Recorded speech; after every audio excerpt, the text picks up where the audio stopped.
Good afternoon, welcome to Look North, the main news from our region this lunchtime. More support for those with young onset dementia in Yorkshire as a charity announces plans for a new centre of excellence. 14,000 runners take to the start line for the second Rodborough Leeds Marathon.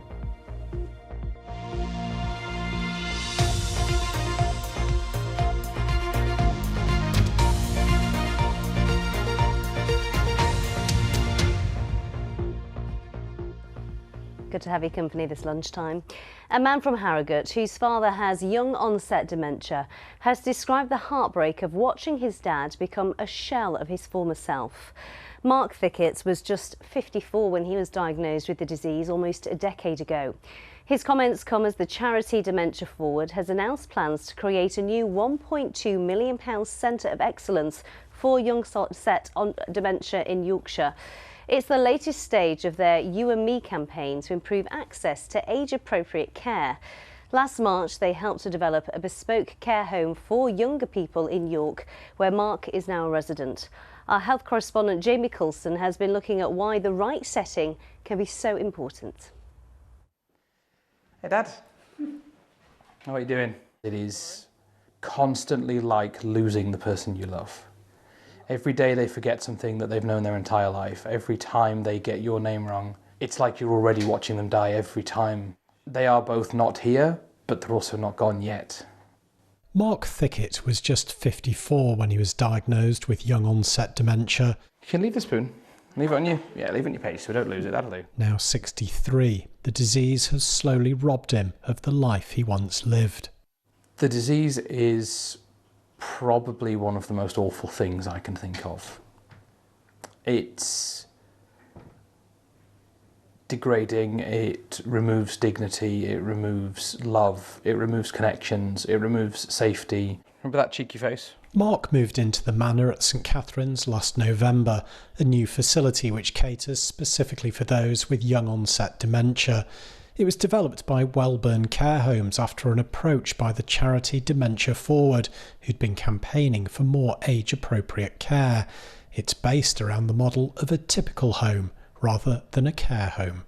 It's very unlike any other care facility that we provide. We've got 14 care homes. It's a home where we have the kitchen facilities, we have days out all the time, we're out in the garden, we're doing all of those day-to-day activities that you would do normally at home. What you're wanting to create is that feeling of inner safety inside. Professor David Sheard from York St John University is an expert in dementia care and has helped develop the home. What's critical for younger people living with dementia is for them to feel the same things we all feel.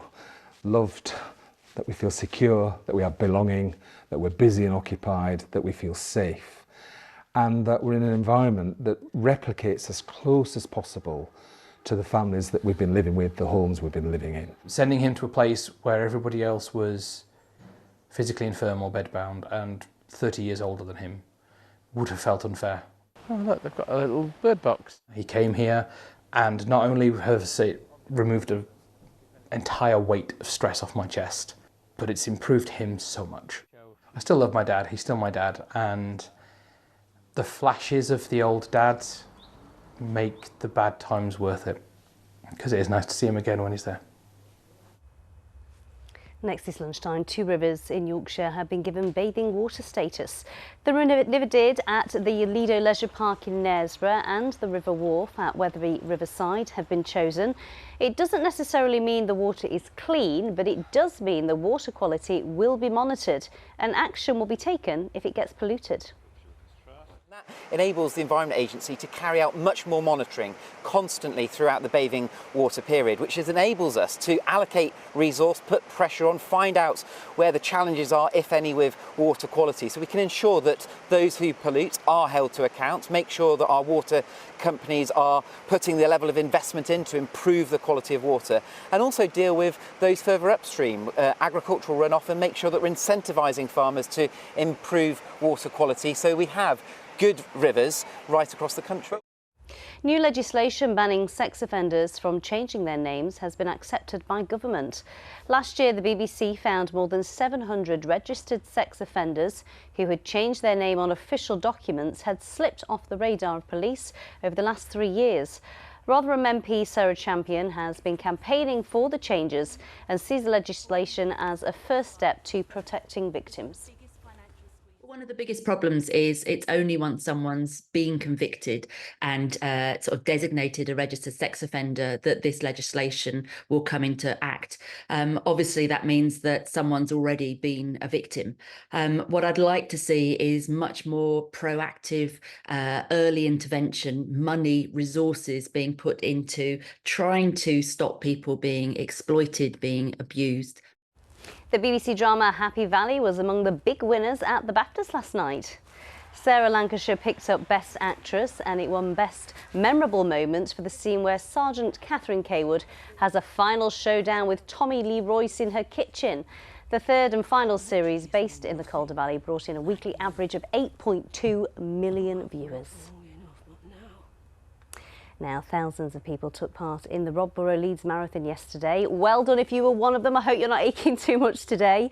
Rob and his family were on the start line to wave everyone off. The event is expected to raise millions of pounds for charities, including helping to build the Robborough Centre for Motor Neurone Disease.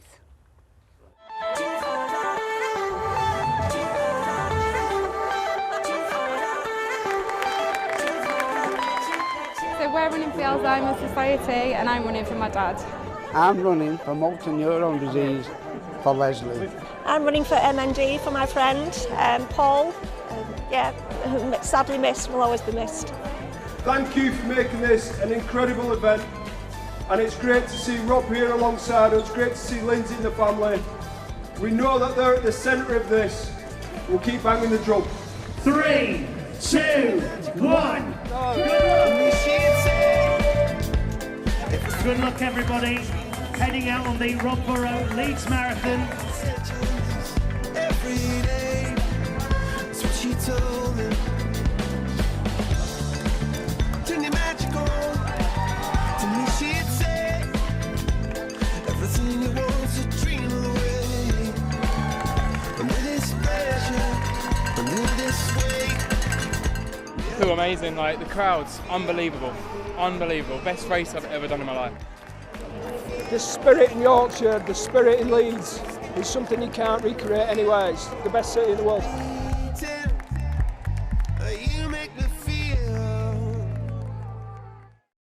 Huge well done to everyone who took part. It was certainly hot for running yesterday. And Mr Hudson, looks like you've been enjoying this weather, very sun-kissed. It's been lovely. For once in my life, I booked a week off when the weather's been nice. How about that? But it's all breaking down.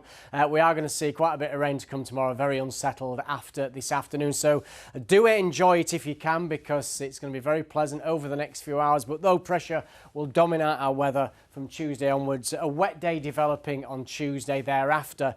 Looks like we'll see some sunshine, but also scattered showers throughout, though. Temperatures will remain above average. Now, you can see on the satellite picture, there's tomorrow's weather, very slowly moving in from the southwest, but ahead of it, it's absolutely beautiful out there. There is a bit of high cloud, so the sunshine hazy at times. Otherwise, it's dry, and it's another very warm day for mid-May. We're looking at highest temperatures around 23 Celsius. That is 73 Fahrenheit. So a lovely, fine and warm evening to follow. But slowly overnight, we'll see outbreaks of rain. It is a slow process, but eventually pushing in from the southwest, with the exception of coastal areas, and we'll see temperatures around 12 or 13 degrees. So Tuesday, very disappointing. It's cloudy with outbreaks of rain, really on and off for much of the day. May well ease a little bit later, but that patchy rain never far away, with temperatures around 17 degrees, and that's the forecast, Amy. Enjoy it while it lasts, I think is the message there. That is it from us. We'll be back at 6:30 this evening. I do hope you'll join us then. Enjoy the sunshine. Bye-bye for now.